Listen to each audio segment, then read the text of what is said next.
of the Pandavas. I am the symbol of the human empowerment. আমি দ্রৌপদী, আমি ধ্রুপদ কন্যা দ্রৌপদী। যজ্ঞের অগ্নি হতে যবে আমার সৃষ্টির মুহূর্তে ধ্রুপদরাজ আমাকে বলেছিলেন, এক তুচ্ছ নারী কিনা আমার সন্তান। এরপর আমার স্বয়ংবর সভার আয়োজন করা হলো। টানা 16 দিন ধরে চলা সেই সভায় 1 লক্ষ বস্তুতে বাণ নিক্ষেপ করে আমার দায়িত্বভার গ্রহণ করলেন যতগৃহ থেকে পলায়ন পড়া ব্রাহ্মণ রূপী অর্জুন। আমি তো আমার স্বপ্নে চেয়েছিলাম এক শ্রেষ্ঠ বীর বলশালী অর্জুনকে, অথচ আমার দায়িত্বভার গ্রহণ করলেন এক ব্রাহ্মণ রূপী দরিদ্র অর্জুন। আমার চোখে তখন স্বপ্নের ঘোর। জানো অর্জুন, তোমার কথা শোনা মাত্রই না আমি আমার হৃদয়ে তোমাকে অর্পণ করেছিলাম।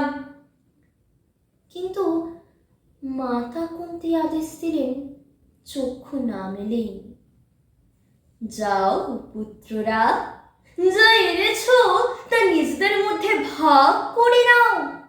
আর নির্মম আপনারা, হ্যাঁ আপনারা, হে বলশালী পাণ্ডব, আপনারা সবাই আমাকে পত্নী রূপে গ্রহণ করলেন।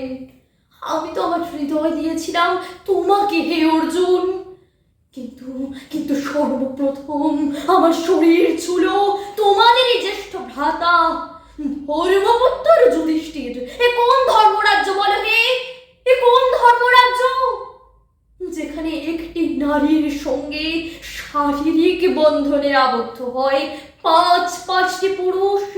তবে নারী কি শুধুই প্রয়োজনের? পাশা খেলেছিলে তোমরা, বাজিও ধরেছিলে তোমরাই, অথচ সেই বাজির বলি হতে হলো আমাকেই। কি আশ্চর্য, তাই না? মামা শ্রী শকুনি যাবে বললেন, বাছা আমার, পাশা খেলায় সবই তো হারালে, বলো বলো এইবার কি বাজি রাখবে? তা তোমার প্রিয় পাঞ্চালী তো এখনো বেঁচে হননি। দুর্যোধন দুঃশাসনের মুখ লোহে চিকচিক করে উঠল। তারা বলল, হ্যাঁ পাঞ্চালী পাঞ্চালী। পাশা খেলায় হেরে গেলেন ধর্মপুত্র যুধিষ্ঠির। আর সেই ধর্মপুত্র যুধিষ্ঠির কি বললেন জানেন বাবুমশাইরা? তিনি তর্জনী উঁচু করে বললেন, সেই ধর্মপুত্র যুধিষ্ঠির কিনা বললেন যে খরবা সেই দ্রৌপদীকে অনহক। আমি তখন ঋতুস্রাবের বেদনায় কাতর। আমার চুলের মুঠি ধরে হিড় হিড় করে টানতে টানতে দুঃশাসন সভার মাঝখানে নিয়ে এলো। আর দুর্যোধন আমাকে বলল, এসো পাঞ্চালী, এসো আমার জঙ্ঘায় এসে বসো। আর দুঃশাসনকে বললেন, যাও দুঃশাসন যাও, ওই দাসীর বস্ত্র হরণ করো সকলের সামনে, আমরাও দেখি। ভীষ্ম, দ্রোণ, কৃপ নীরব। সরকারি লোক হাজার হোক, রাজার কথাই তোমার কথা, তুমি যখন রাজার লোক।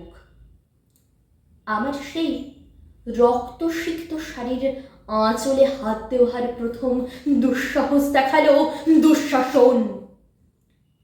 আবার শাড়ির একটা ভাঁজ যখন দুঃশাসন খুলছিল, তখন আপনারা, হ্যাঁ আপনারা হে পঞ্চ পাণ্ডব, আপনারা সবাই মাথা নিচু করে বসেছিলেন আর বোধহয় অপেক্ষা করছিলেন, সকলে সভার সকলে তখন অপেক্ষা করছিলেন আমার পদ্মগন্ধার শরীর দর্শনের।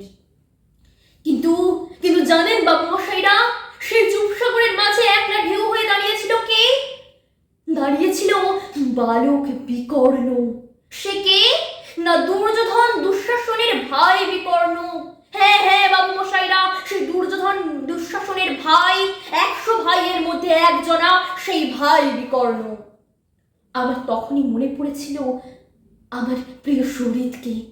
আমি কাতর কণ্ঠে প্রার্থনা জানিয়েছিলাম, কৃষ্ণ রক্ষাং দেহি, রক্ষাং দেহি কৃষ্ণ, কৃষ্ণ কৃষ্ণ রক্ষাং দেহি।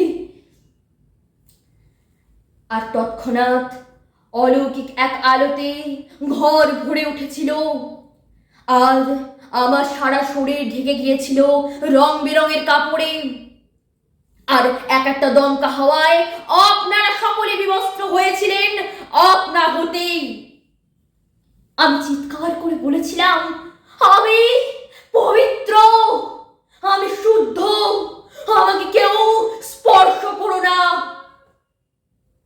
আজ কলিযুগে দাঁড়িয়ে এমন কোনো পুরুষ বোধহয় অবতীর্ণ হবেন না যিনি আমাকে বাঁচাতে কৃষ্ণের ভূমিকা নেবেন। তাই আজ আমি পদ্মবন্ধা, কেবল আমার জন্যে